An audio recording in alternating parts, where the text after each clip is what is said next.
Авиасейлс.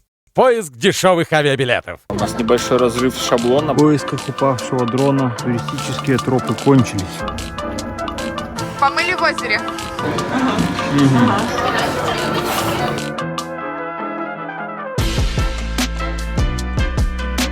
Как и подобает нормальным туристам, полетим мы сейчас на юга. Только у нормальных туристов на югах они загорают и все такое. А мы полетим туда мерзнуть. Это будет самый южный город Земли, Усуаи.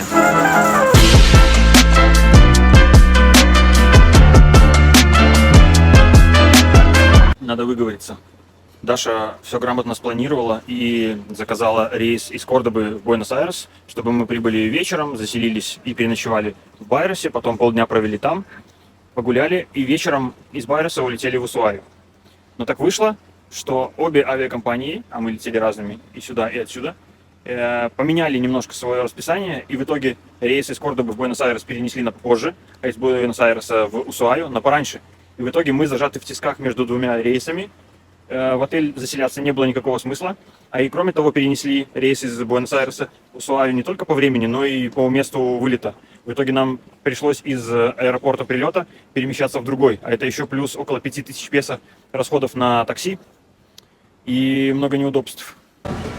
Терминал Си, с которого мы вылетаем в Усуаю, порождает много вопросов. Например, а где сидушки? Вот есть несколько, ну ладно. Там похожая ситуация, несколько сидушек, люди вынуждены моститься на полу, чтобы принять какое-то более горизонтальное положение. В этом терминале, кстати, побольше места, по крайней мере присесть можно.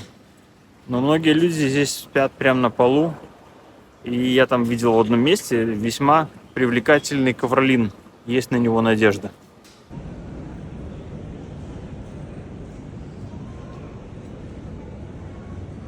Вот такие слегка помятые, но поспавшие пару часов на полу, мы возвращаемся из одного терминала в другой для того, чтобы наконец улететь в Усуаю.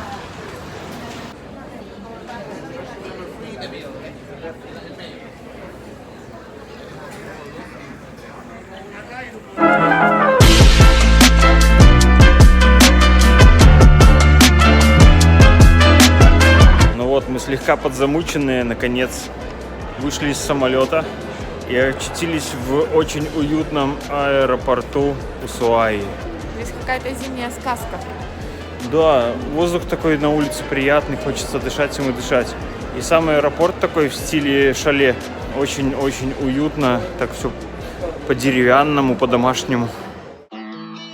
Для того, чтобы максимально эффективно провести время в Усуаи и ничего не упустить, первый день мы посвятили осмотру города и планированию экскурсий на каждый из оставшихся.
Привет, мы все на катамаранчике плывем смотреть пингвинчиков.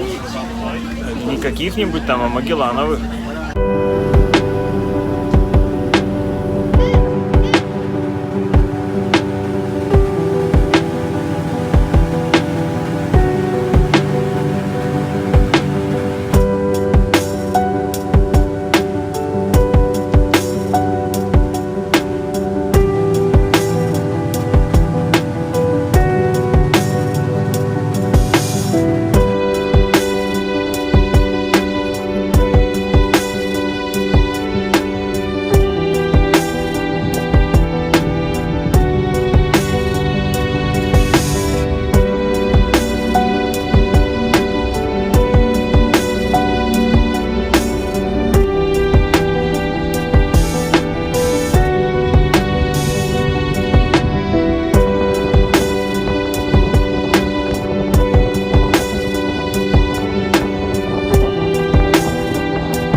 Немножко замерзли руки, и на счастье в кармане обнаружилась пара носков, которые мы использовали в качестве перчаток, точнее рукавиц.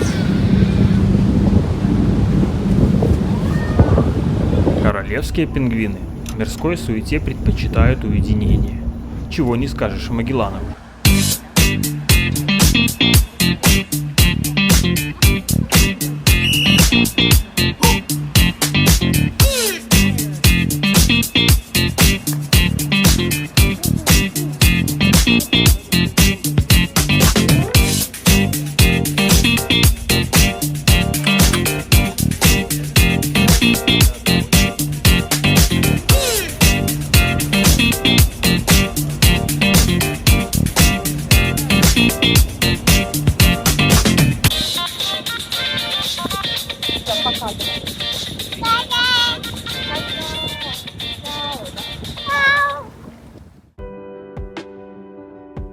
Ну что, а теперь давайте немножко заглянем в историю Ушуаи, что в переводе с яганского означает «глубокий залив».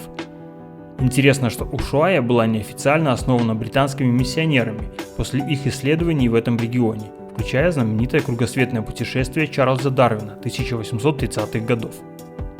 Первые жители из Аргентины появились здесь только в 1873 году.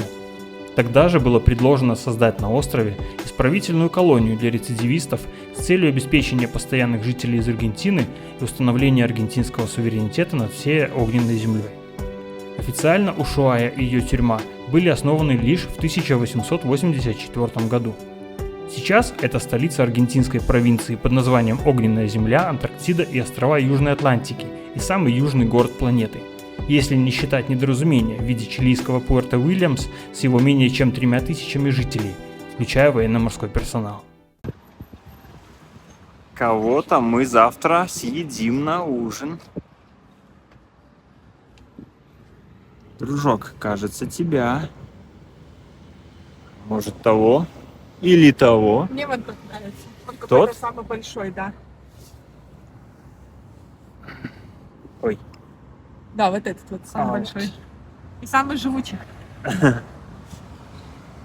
Интересно, а этого паразита можно в придачу попросить?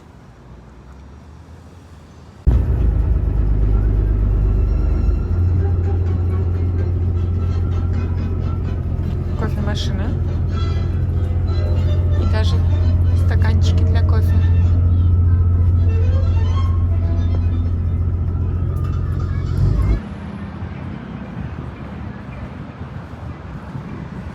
Это хорошая идея смотреть город из таких вот сити-бусов.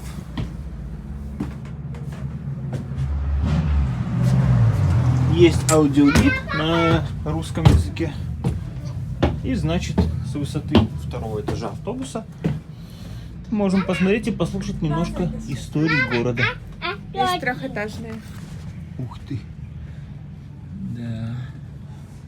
Интересно, оригинальные ли такие были в Британии, или это уже тут достроили? Там Гарри Поттер написано. Ага, интересно. Мама, папа.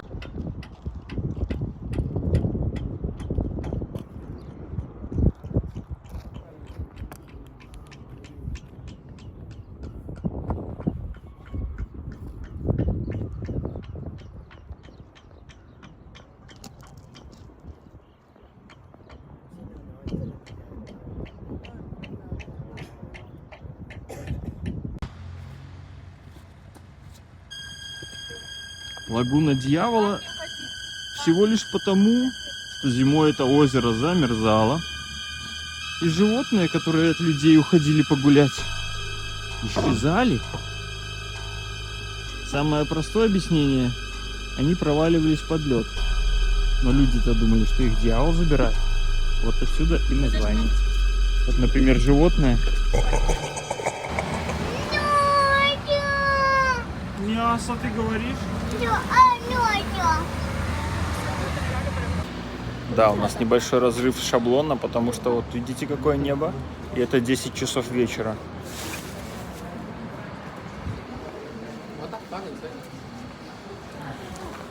Понять,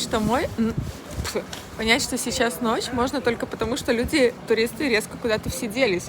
Потому что это главная туристическая улица, и обычно здесь просто толпы. и кто-то эти толпы выключил. Да.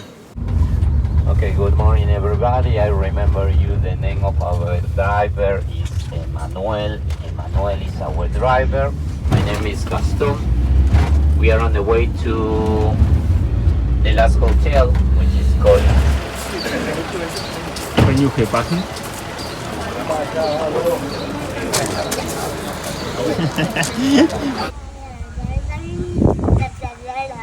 Yeah, that's far away. Yes. Great. So, channel number 7, Russian. Thank you. Мы сели в этот поездик, и очень вежливые сопровождающие знали, что нам удобнее слушать аудиогид на русском, и они попросили кого-то добавить русский язык в каналы, потому что, судя по табличке, там должен быть китайский. Чтобы прочувствовать всю суть этого поезда, нам придется перенестись в конец 19-го, начало 20 века, когда, как уже говорилось, аргентинское правительство решило закрепить свой суверенитет на огненной земле, которая тогда считалась стратегическим пунктом для мореплавания, ибо пролив Магеллана был очень важным межокеаническим проходом. Так, руками заключенных, отбираемых сюда по хорошему физическому здоровью и знанию ручного труда, в нечеловеческих условиях строится сначала станция административного округа, а затем в 1896 году колония для осужденных к пожизненному заключению. Причем это были несколько временных, совершенно аварийных строений из металла и дерева. А в 1902 году начинается строительство полноценной зоны лишения свободы, которая продлится еще долгих 18 лет. И теперь представьте, в каких условиях в то время приходилось работать заключенным. Круглый год, при любой погоде, они вынуждены были валить лес топорами либо двуручными пилами и кирками долбить скальную породу. Кстати, сейчас по высоте пней здесь можно понять, при каком уровне снега было спилено то или иное дерево. Также стоит сказать, что все добываемые материалы тогда перемещались на так называемом ксилорейке – вагончике, который по деревянным рельсам тянули несколько мощных валов. Спустя 7 лет деревянные рельсы заменят на железные. И только еще через 11 лет, в 1920 году, здесь наконец появится поезд, что и позволит завершить строительство тюремного учреждения. Затем на территории тюрьмы сформируют мастерские, дабы занять заключенных делом, а также научить их ремеслам для поиска работы после освобождения. Тогда же назначат плату за рабочий день. Так появится лесопилка, столярная, кузница, пекарня, фотомастерская и печать, ателье и обувная. И все это, а также тюремный медпункт и аптека, станет доступным для местных горожан. И кроме того, осужденные будут оказывать населению города различные услуги, как по прокладке коммуникаций, так и по строительству дорог и площадей. Каждое утро 2 эшелона будут вести заключенных на невероятно тяжелый труд в экстремальных условиях, но для них это будет скорее наградой за хорошее поведение и возможностью почувствовать себя ближе к свободе. Многочисленные попытки побега здесь обречены на провал, и в лучшем случае беглецы сами вернутся обратно в тюрьму в поисках тепла и пищи. Следующие строки были написаны анонимным заключенным.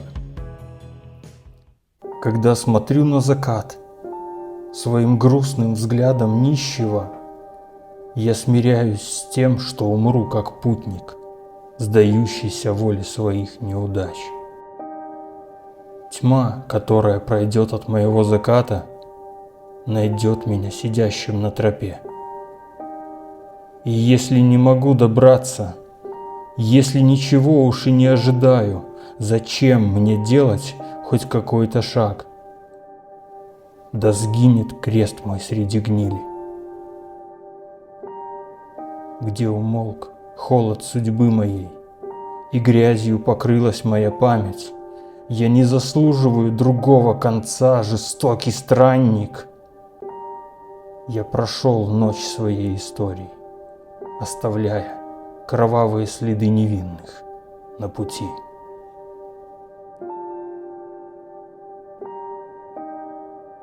В 1947 году Ушуайская тюрьма была закрыта правительством после многочисленных сообщений о слишком жестоком обращении с заключенными.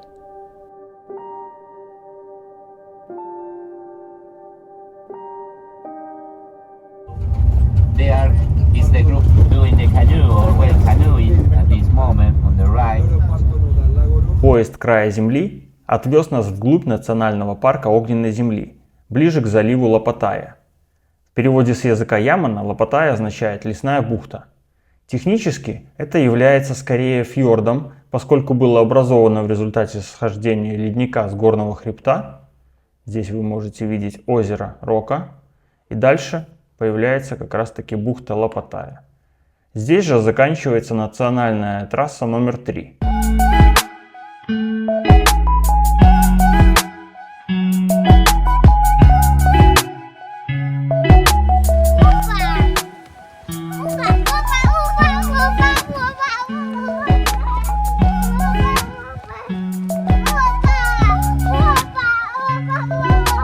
О, шоколадка в действии. Короче, сколько нам километров предстоит в Эль-Шальтене? Ну вот мы 12 километров, я думаю, преодолеем. Надо 12 шоколадок, и все хорошо.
Клюква.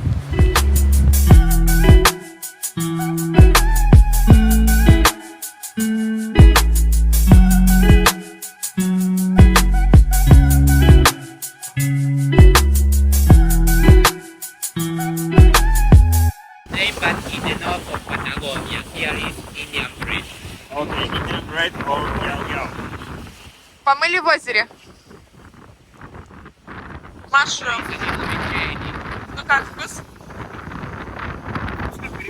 But there is not a strong taste.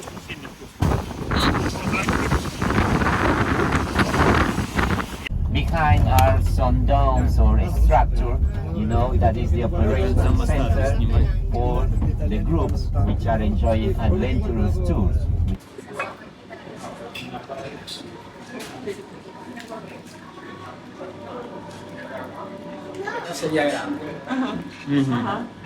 Ese es 30.000. Exacto. Ok, y por ejemplo, ¿cuál es por 18.000? 18 las pequeñitas. Pequeñitas. Las pequeñas. A ver. Ok, ¿y cómo deciden cuál es el precio? Esta es grande, en tamaño. ¿Pesan? No, solo tamaño. Tamaño. Solo Esta tamaño. es una grande Ajá. y las pequeñas son estas. Entonces, hay solo dos Tamaños. opciones. Exacto. Pequeña y grande. Esta es la pequeña. Мне кажется, нам не хватит маленького, давай большого съедим. Не часто делаем. Не часто, раз в жизни можно. Вот этого. Парень, мы тебя берем. Tenemos este. La grande. Grande, Bueno, sí. Иди-ка сюда, дружок. Привет, держи краба. Это с ним поздоровался. Классно. И теперь кто тут у нас? Вот. Тебе обещали, что придем за тобой. Плац зубами. Будешь кушать крабика? Да, Что в нем внутри? да, мясо. Мясо.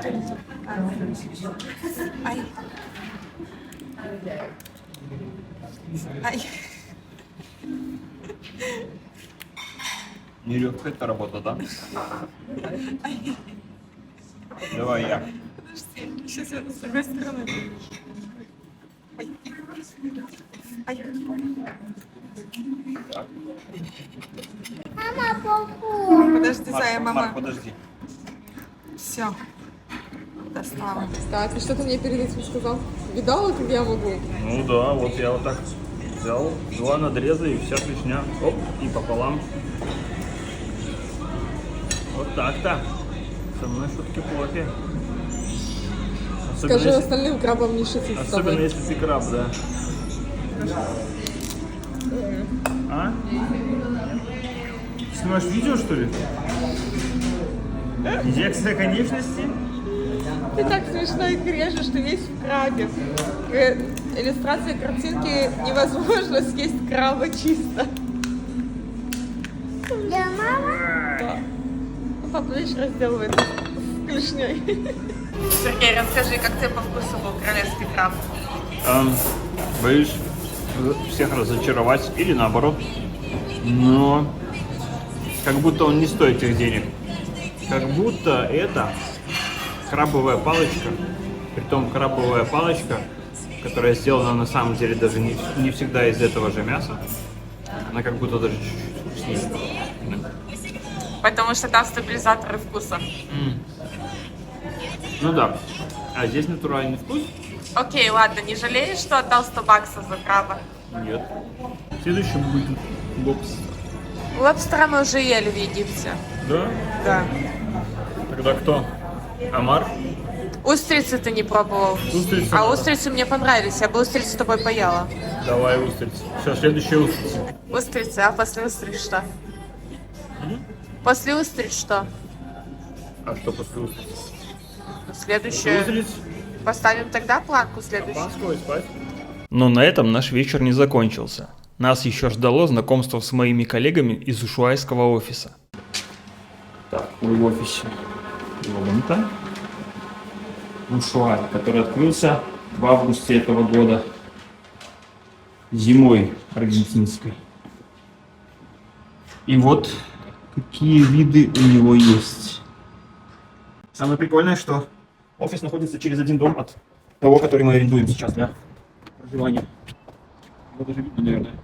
Короче, он где-то там по вот этой улице.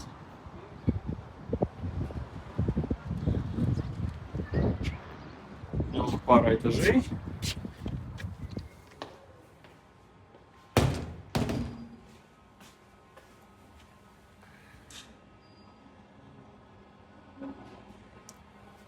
И, как выяснилось, очень много ребят, глоберов, прибывают сюда из разных стран.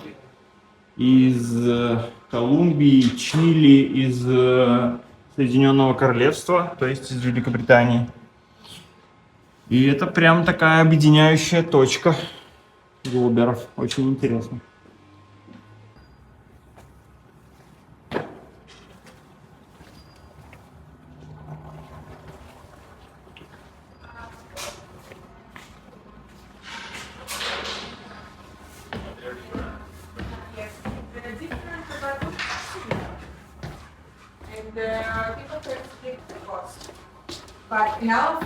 Вид из офиса Глобанта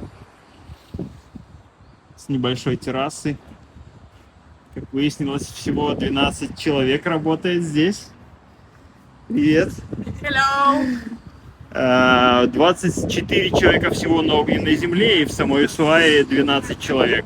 Из них в офисе обычно работает 4, остальные работают из дома. Вот так. Сегодня будет небольшой автор, то есть автор-пати, и мы немножечко пообщаемся.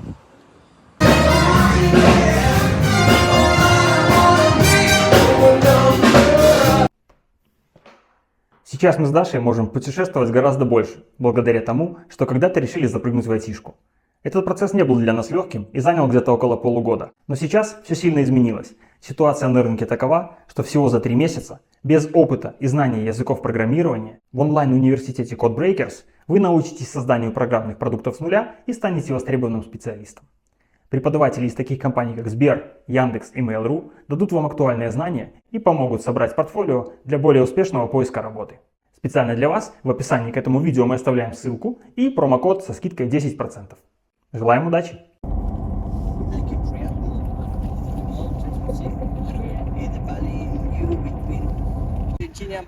Yes. Never pay attention to mom. Ага. Хаски, хаски, хаски. Хаски парк. Как же красиво все-таки. Разве можно этим вдоволь насладиться? Нужно жить здесь и видеть это каждую минуту, чтобы перестать замечать. Наверное. Но подсознательно ты все равно будешь доволен. Сейчас будем проезжать под мостом для лыжников. То есть по нему проезжают лыжники во время спуска. Yeah, but now Прикольно. I am older guy. I need to work, and you know. Oh, come on. Almost 30 years ago, my father paid everything. Now I need to pay. I need to work.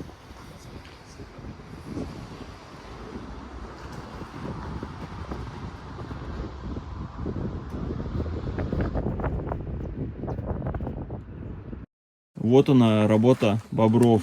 Там подточена. Здесь срезано напрочь.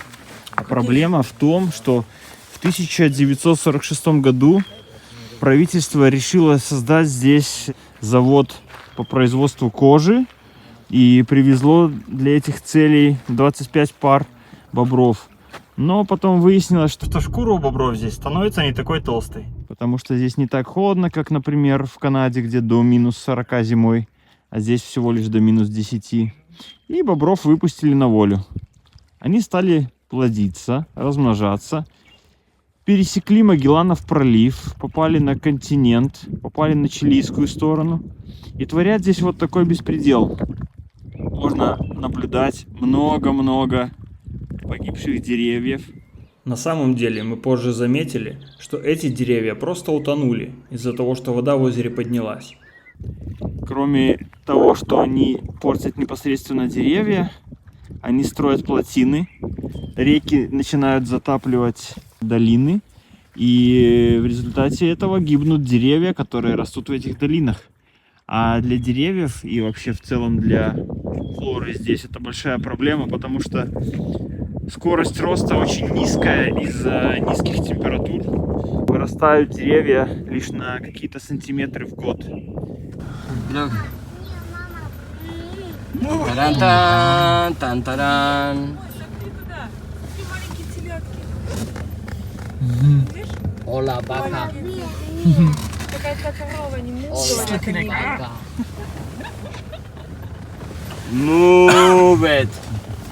Move it. They're listening to you. Yeah, because I took the language cow. I say move it. Yeah, I move it.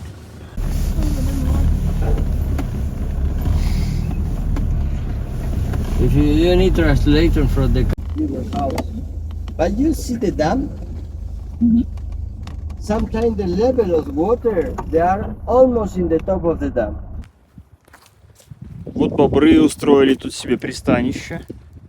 Вот их плотина. Бобры отлично плавают. И они строят плотины для того, чтобы защитить себя. Потому что вот в этих заливах они и живут. Прекрасно себя чувствуют. Ну и надо сказать, что вкус у них тоже есть. Они потому что выбирают такие красивые места, где я бы не прочь тоже пожить. Может, даже вместе с ними. Have you ever been to Iguazu waterfalls? No, never in my life because I don't like the spider. I know this is the area they are full of spiders. No. Yeah.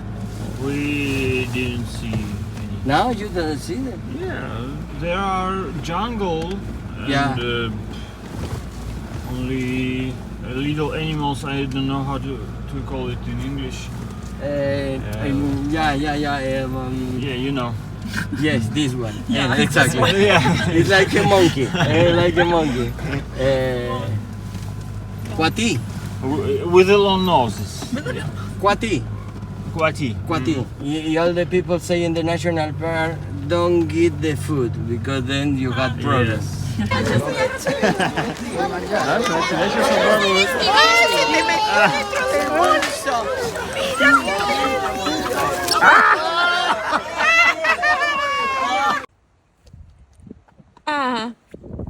Тише, тише, не упади.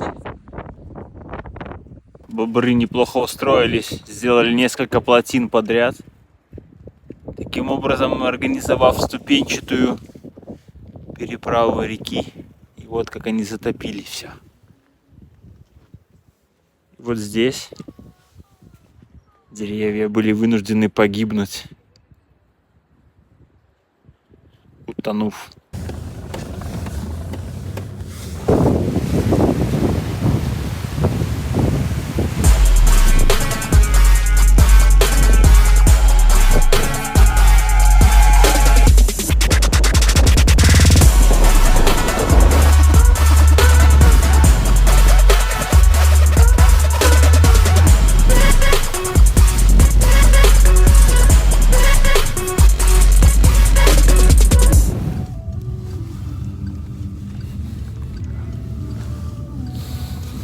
Первый раз на арендной машине.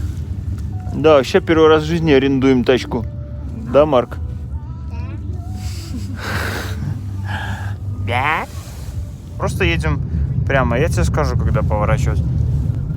Мы решили, пока действует аренда, и как только она начала действовать, сразу куда-нибудь съездить. Вот мы едем на ледник, к которому еще надо будет не только доехать, но еще и дойти около 4,5 часов. Слушай, по-моему, туда-обратно. Туда-обратно. Ну, окей. А сейчас, который час у нас, Сейчас 5. наверное, уже полшестого даже. Ну, поскольку темнеет поздно, часов в 11, но все-таки темнеет. Темнеет, хорошо темнеет. Да. То, пора направо здесь, оказывается. Чувак, он по мобиле разговаривает за рулем коня. Водитель коня. Не пристегнут, кстати. А вот и эти так называемые грибы яу-яу, то есть хлеб индейцев.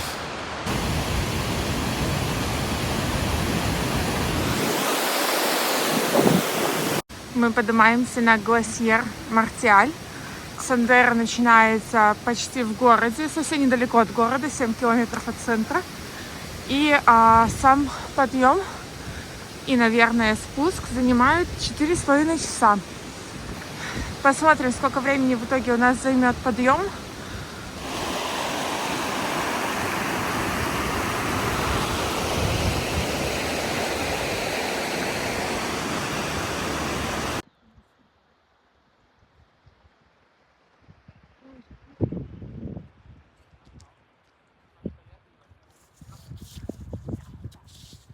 Что это у нас тут такая высокая? Это такие горы у нас. Кто это идет в горы? Это Даша идет.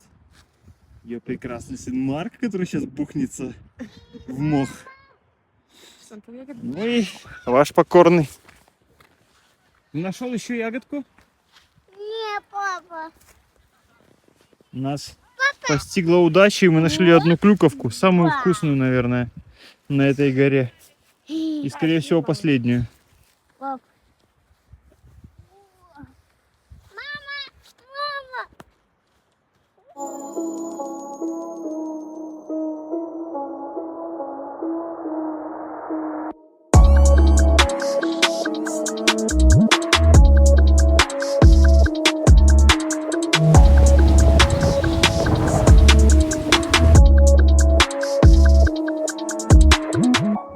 Эти эмоции просто обязательно нужно записать. Я сейчас сижу вместе с Марком на середине горы. Вот такой вот.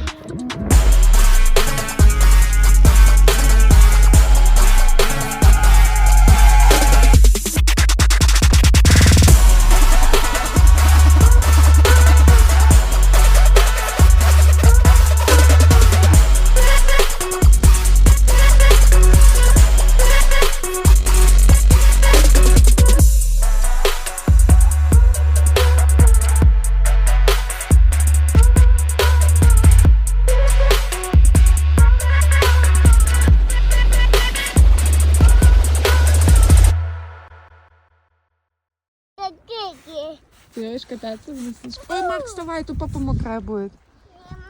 Марк, встань, а то уйдем сейчас. Вставай. Не надо попой садиться, будет мокрая попа. Тебе нравится снежок? Мама. Холодный?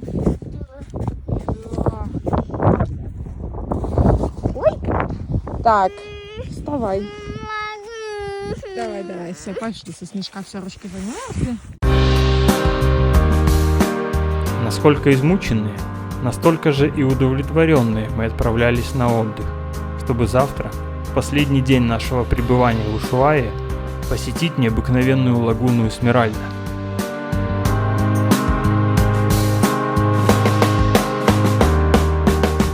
Ну что, если вы до сих пор не поставили лайк этому видео и не подписались на наш канал, рекомендую сделать это прямо сейчас. Потому что среди тех, кто подписан и поставил лайк, а также оставил комментарий к этому видео, мы разыграем вот такую замечательную майку. Посмотрите, какая красота. С надписью «Ушуая». Ее мы привезли как раз оттуда. Победителя выберем случайным образом, поэтому желаю всем удачи. В этот день мы продолжили испытывать способность нашего ребеныша самостоятельно передвигаться на большие расстояния. Вот, смотри. Мы сейчас здесь, а нам надо вот сюда. Да? Да. Маленькая. Смотри, мы сейчас спускаемся, а потом будем подниматься. Сергей, ты говоришь, озеро внизу должно быть.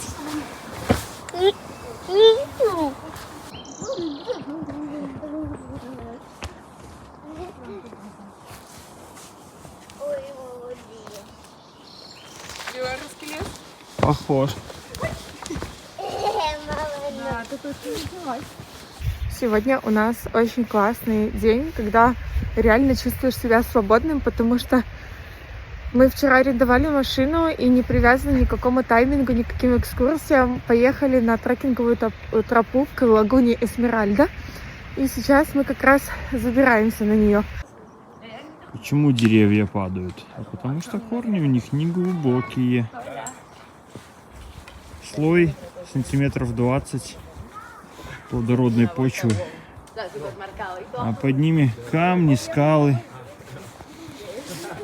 Вот и все пока.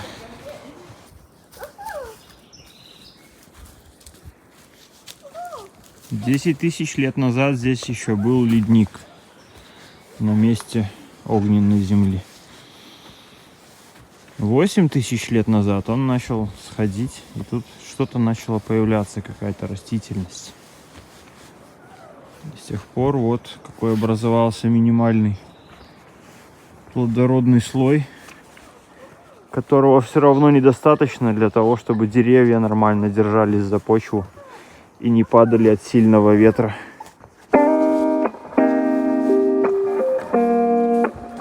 Теперь, когда об ушуайских бобрах вы, кажется, знаете все, нам осталось лишь добавить маленькую вишенку на торте.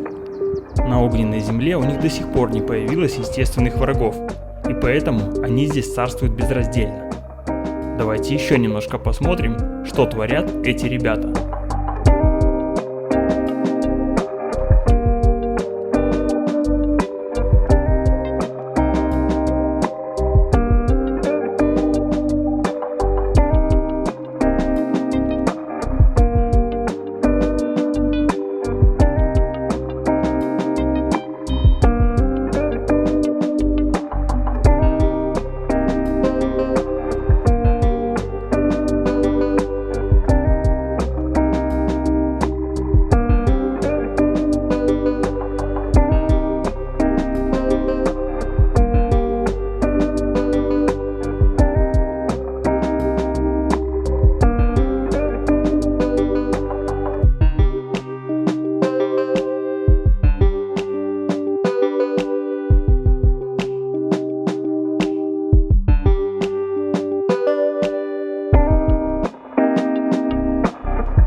Сергей готовит фильм на YouTube.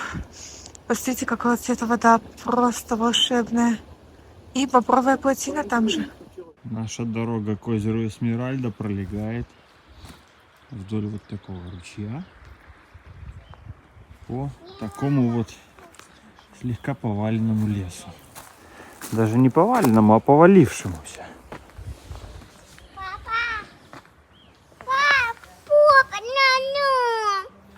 ну. Ну все, сейчас что-нибудь достанем.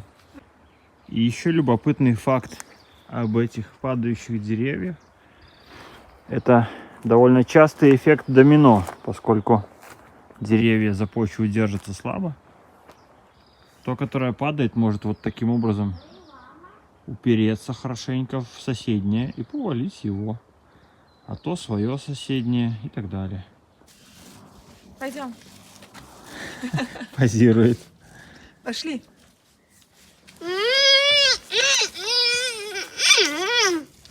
Я понял, Понял. все. Да, Почти. папа все понял. Папа больше так не будет. Папа, слушай, яблочко. Да, мама. Да, пожалуйста, пожалуйста. А вот там лагуна должна быть.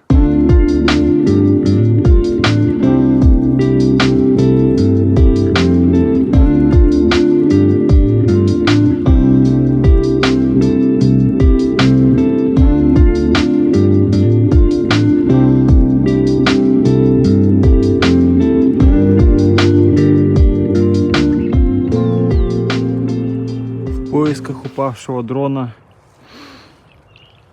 туристические тропы кончились.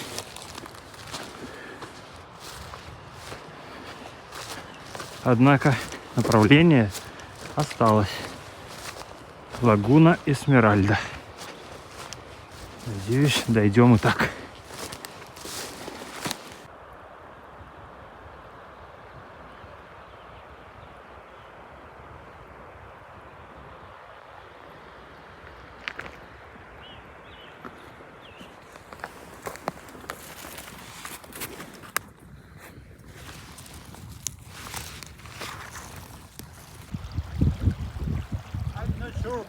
Yeah, I see them. Thank you. Малышек молодец. Прошел весь путь почти. Осталось совсем чуть-чуть и будем отдыхать. Да, Марк? Марк, вот сюда. Слышишь? Вот сюда. Видишь, где палочка другая желтенькая стоит? Вон туда идем. Прямо. Да, сюда. Нет, туда нет. Там грязно. И туда нет. Вот сюда идем.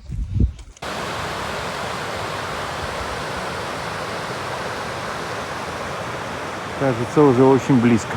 Итак, мы все еще идем, уже обманчиво в 4-й раз, наверное, думая, что мы почти пришли. И в 4-й раз я думаю, что вот уже за этой горочкой будет лагуна. Посмотрим, проверим. Нас только что догнал Сергей, который запускал внизу дрона, и у которого он почему-то по какой-то причине упал, и погнулась одна лопасть. Ну, посмотрим. И вот он, финишный рывок, увенчавшийся успехом.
Да, она на хлеб сидела. Да. Немножко дергана, но вот она села. Она на мой хлеб сидела. Я кинула хлеб, и она сразу полетела. Давай, кидай. Куда? Не. Да.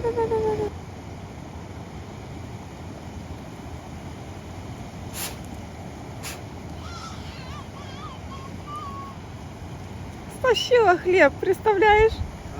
Стащила хлеб.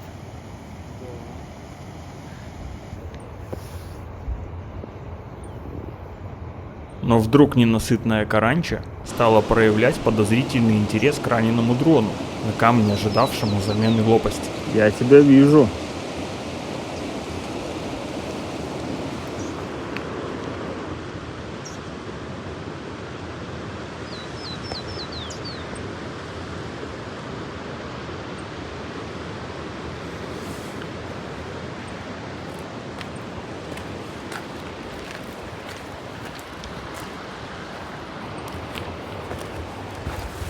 Есть подозрение, что атака такой птички и могла послужить причиной падения дрона. Ну что, в кафе поедем?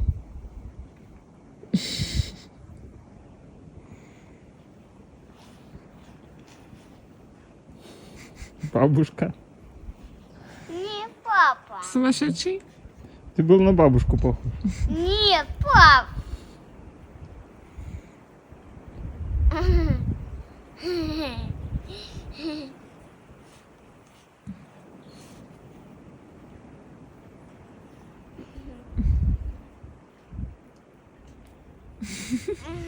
В этот день проходил финал чемпионата мира по футболу, который мы решили посмотреть в записи. Однако нового чемпиона стало видно уже при возвращении в город. Радостное перебибикивание.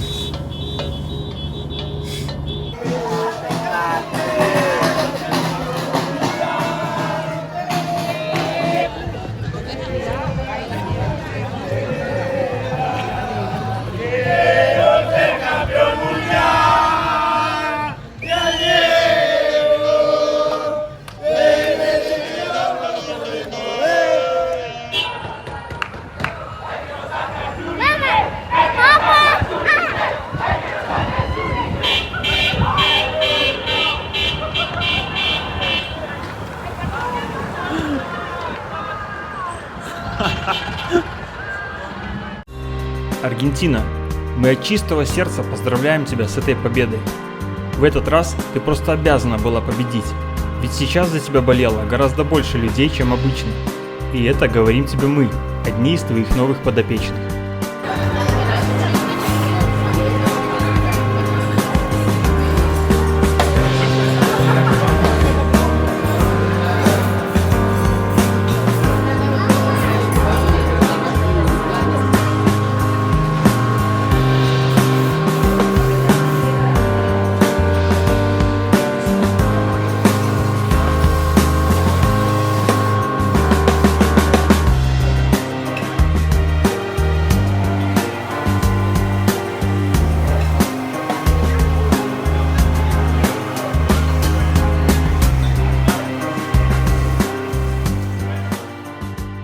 Ушуайя, после нескольких дней, прожитых здесь, показалась нам каким-то заколдованным, совершенно мистическим местом.